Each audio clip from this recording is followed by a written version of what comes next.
Arrow Video brings to 4K the 2007 adaptation of Jack Finney's original Invasion of the Body Snatchers novel, now deemed The Invasion. You had Invasion of the Body Snatchers in the 50s. You had Invasion of the Body Snatchers in the 70s. You had Body Snatchers in the 90s. And now you have The Invasion, starring Nicole Kidman and Daniel Craig, with Jeremy Northam, Jeffrey Wright, and Veronica Cartwright, and directed by Oliver Hirschbiegel. And this was originally a Warner Brothers release. This is Arrow's 4K release of it. It looks just out of the gate. Of course, it's Arrow. It'll look good. And it's a new movie, so they don't have to do quite as much restoration on it, but it looks really good.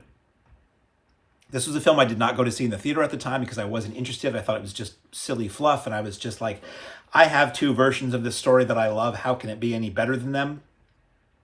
So I didn't go see it.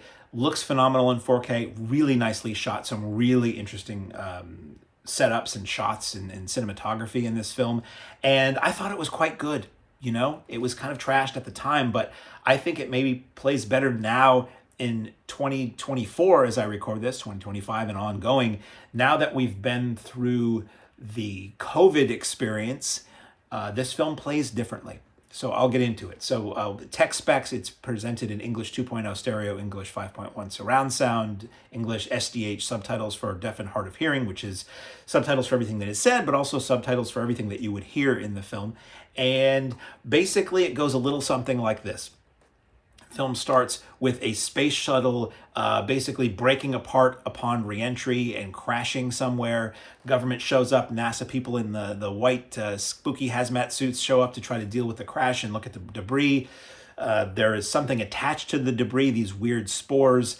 Government agent Jeremy Northam, who accidentally touches and gets cut by, he touches some piece. This little girl's like, "Mister, I found this on my roof." Don't remember if she had the accent.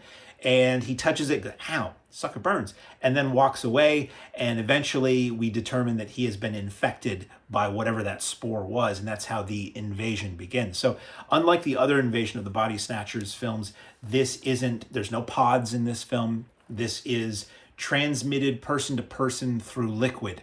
So either it gets a little gross. Either it is one of the infected people spewing some liquid at you or into your orifices, however you see fit, or into something people are going to drink. Everything that's liquid becomes terrifying in the film. Every time you see somebody stirring a drink, you're like, ugh, is it in there? Here, you should drink this. Is it in there? Have they turned? They're not quite the completely emotionless zombies as you see in some of the other films. In the original Body Snatchers, it was like they were robots. They're pretty emotionless in this film, but not so much that you wouldn't just think it's somebody who's pretty low-key. Nicole Kidman, who is the star of this film, plays the ex-wife of Jeremy Northam's character. She is a psychiatrist. One of her patients is Veronica Cartwright, who was one of the stars of the 70s Invasion of the Body Snatchers. And she has the son that the two of them had together. She has custody. She's trying to be protective of him. And eventually she is the one who sees something is not quite right. She teams with her good friend, maybe more than good friends, Daniel Craig, who's a doctor, who is the one non-American in this film who is allowed to speak with their actual accent. And he helps with the help of Jeffrey Wright, who's like a biologist or a scientist, investigate what is going on, how is this happening, and is there any way we can try to stop this? And it becomes this race against time to survive and not be infected, try to protect those around you. It does lean on the Nicole Kidman protecting her son who is visiting with his father, or with relatives, and we need to keep this kid safe and not get infected like other kids he knows might be. And there is some action in this film. Interestingly, not originally part of the film. I learned you watch the credits in this, and from a friend, that apparently at some point this film didn't test well, or this is a Joel Silver production. The studio didn't love it, so Joel Silver brought in the Wachowskis to come in, who had done, The Matrix. And they know how to do action, so they went in, they kind of actioned it up, and they might have added another character to the film too. So there is, don't worry, it's not just people talking. Things blow up, and there are car chases and stuff in the film. But that aspect didn't really bother me. Like, I probably wouldn't have known if I hadn't read that after or heard that after the fact. But it is interesting. It treats it like a disease. They use the word pandemic, which people didn't really use that much pre-COVID that I had ever heard.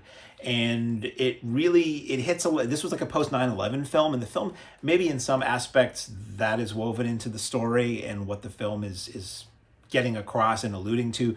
But much more so, it kind of prefigures the whole COVID thing and COVID lockdowns and pandemics and government trying to, keep people off the streets and all this other stuff. So in many ways, I think this movie plays better now than it probably did in 2007. It hits home. It hits home with everybody out there could be a carrier. Everybody out there, even people you love, could be bringing something into your house or into your body that you don't want there, that could be deadly for you or deadly for the you that was you up until now. And it's really interesting to watch with that in mind. So the only demerit I would give this really is that the turn in the film, the 70s, it's either an alien in me or I'm time to eat lunch. The 70s film did an amazing job at slowly putting things in there that made you feel unsettled and made things feel off, and that something wasn't quite right, in the sense of dread that builds, and slowly people are acting strange. This movie seemed like it accelerated that. Like, the film itself is not terribly long. I mean, it's 99 minutes, which I appreciate, but it did seem like suddenly everybody had turned. Like, there was a little here and a little there, and suddenly it's everybody. Whereas the other films, and I don't remember the 50s one quite as well, but the 50s one is iconic. It seems like this one sort of raced through that a little bit. Like, it wasn't as subtle. Suddenly, just like, you got to be afraid of everybody. The special features. Let's get into that. I'm rambling. Special features. You get a new commentary by film critics Andrea Subissati and Alexandra West, the co-hosts of the Faculty of Horror podcast. It's good, but it does get a little mocking at times and a little joking about the movie and pointing out all the flaws, which is everybody's right to do that in a commentary. But they give a lot of information about it that's good, and they do get into the whole reshoot and Wachowskis and everything. But I would have maybe appreciated a little bit more information on the production and the comparison between the versions and all that analysis. We do get that in the other supplements, though. Body Snatchers and Beyond is a new visual essay by film scholar Alexandra Heller-Nicholas, who's great. It's 24 minutes, and that really gets into the subtext and the text and the previous versions and all that. We get a second visual essay called The Bug That's Going Around, and that is, it explores the invasion as a pandemic prophecy, and that's by film scholar Josh Nelson, no relation. That is 16 minutes. We get We've Been Snatched Before, which is an earlier archival featurette looking at the scientific understanding of diseases and their connection to the fictional events in the film.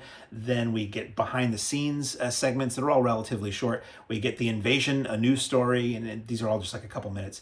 The Invasion on Set and The Invasion Snatched, and these were all produced at the time as promotional things for the film and were included on the original DVD release. I don't know if this had a Blu-ray release before this. You get the trailer, and which is the UK trailer, interestingly, and then you get a 37 image gallery. So I thought this was good. Going into this, I had seen all the other versions. I did not like the Abel Ferrara version, Body Snatchers, and I love the first two versions from 70s and 50s. So when this one came out, I was like, do we need another? And the answer is, with good sci-fi, yes, you can do these things over and over again and just address different things that have happened recently or the society that we're in at the time. And to a degree, this does that. It might have actually worked better if this had been released post-pandemic. And who knows, maybe we'll see another version down the line in a few years that really digs into that. But even though this was made pre-pandemic, it really kind of does play into what a lot of us went through during that time. So well worth a look, I think. On Blu-ray, 4K from Arrow Video is 2007's The Invasion.